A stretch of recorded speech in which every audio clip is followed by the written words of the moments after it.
Hi friends, எங்கள் வீட்டில் கூழ் ஊற்றணும். இது வந்து போன வாரம் ஞாயிற்றுக்கிழமை எடுத்த வீடியோ தான். வீடியோ போட முடியல, கொஞ்சம் லேட் ஆகிடுச்சு. அதுக்கு ஃபஸ்ட்டு வந்து நாங்கள் குலதெய்வ கோயிலில் கற்பூரம்லாம் ஏற்றிட்டு நம்ம வந்து வயலுக்கு போயாச்சு. எங்கே கூழ் ஊற்றணும்னு பார்த்திங்கன்னா வயலில் தான். வயலில் வந்து ஒரு வேப்ப மரம் இருக்குது. அந்த வேப்ப மரத்தில் தான் வந்து நாங்கள் எப்போவுமே வந்து வருஷம் இந்த கூழ் ஊற்றுறது வந்து வழக்கம். அந்த வேப்ப மரத்து சாமி வந்து பெரிய பாளையத்தம்மன். அதை வந்து நம்ம மனசில் நினச்சி அங்கே வந்து ஊற்றுறது. அது வந்து வயலுக்கும் சேர்த்த மாதிரி. ஒரு சில டைமில் வந்து அறுவடை பண்ணதுக்கப்புறம் ஊற்றுவோம். ஒரு சில டைமில் வந்து அறுவடை பண்ணுறதுக்கு முன்னாடியே ஊற்றுவோம். இந்த டைம் நம்ம போட்டிருக்க ரகம் வந்து NLRன்னு சொன்னேன்ல, அது வந்து 10 டேஸ். அதனால் வந்து நம்மளுக்கு சீக்கிரமாக முடியல. அதுக்காக வந்து நாங்கள் சீக்கிரமாக வந்து கூழ் ஊற்றணுன்றதுக்காக முன்னாடியே வந்து ஊற்ற ஸ்டார்ட் பண்ணியாச்சு. அதுக்கு வந்து கூழ், கருவாட்டு குழம்பு, அப்புறம் கீரை எல்லாமே ரெடி பண்ணி எடுத்துகிட்டு அங்கே போயிட்டு, இந்த வேப்ப மரம் தான் அது, அங்கே பொட்டெல்லாம் வச்சுட்டு ஃபுல்லாக ரெடி பண்ணியாச்சு. இந்த இடத்துல வந்து இப்போ பயிர் இல்லைனா நல்லா காலியாக இருந்திருக்கும், கொஞ்சம் ஃப்ரீயாக இருந்திருக்கும். இப்போ பயிர் இருக்கிறதுனால கொஞ்சம் நம்ம வந்து வயலில் இறங்கி போகிற மாதிரி தான் இருந்துச்சு. இப்படி தான் வந்து நாங்கள் கூழ் ஊற்றுவோம். யாரெல்லாம் இந்த மாதிரி வயலில் வந்து கூழ் ஊற்றிங்கன்னு சொல்லி கமெண்ட்டில் சொல்லுங்கள்.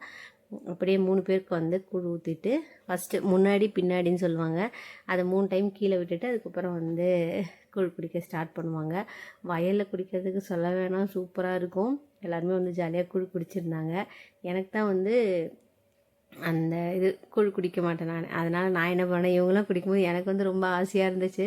சரி நான் என்ன பண்ணுறேன்னு சொல்லி அங்கே ஒரு இளநீ இருந்துச்சு, அதை எடுத்து நானும் வந்து உங்களா மாதிரியே குடிக்கிறேன்னு சொல்லி நான் வந்து அந்த இளநீ தான் குடிச்சிருந்தேன்.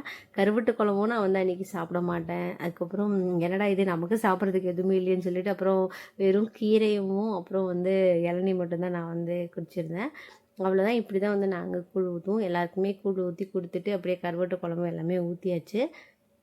நல்லா பச்சை பசேல்னு சூப்பராக அந்த வயலுக்கு நடுவில் உட்காந்து ஜாலியாக குடித்தோம். அப்புறம் நானும் வந்து நீங்கள் மட்டும் குடிப்பீங்களா, நானும் குடிக்கிறேன்ட்டு அப்படியே இளநீரை குடிச்சிட்டு அப்படியே கீரையை வந்து கொஞ்ச நேரம் அங்கேயே சாப்பிட்டுட்டு ஜாலியாக ரிட்டன் வீட்டுக்கு கிளம்பியாச்சு.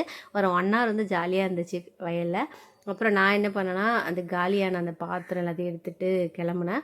இது வந்து எங்களோட இன்னொரு மோட்ரு. ஃபுல்லாக கீழே பள்ளமாக இருக்கும். அதுக்கு மிடில் வந்து ஒரு கம்பம் வந்து போட்டு வச்சுருப்பாங்க, அந்த போஸ்ட். அதுக்கு மேலே நடந்து போகலாமான்னு பார்த்தேன். அப்புறம் வேணாம் உள்ளே விழுந்துட்டுன்னா அவ்வளோதான்ட்டாங்க. சரின்ட்டு அப்படியே வந்து நான் சுற்றியே வந்துட்டேன்.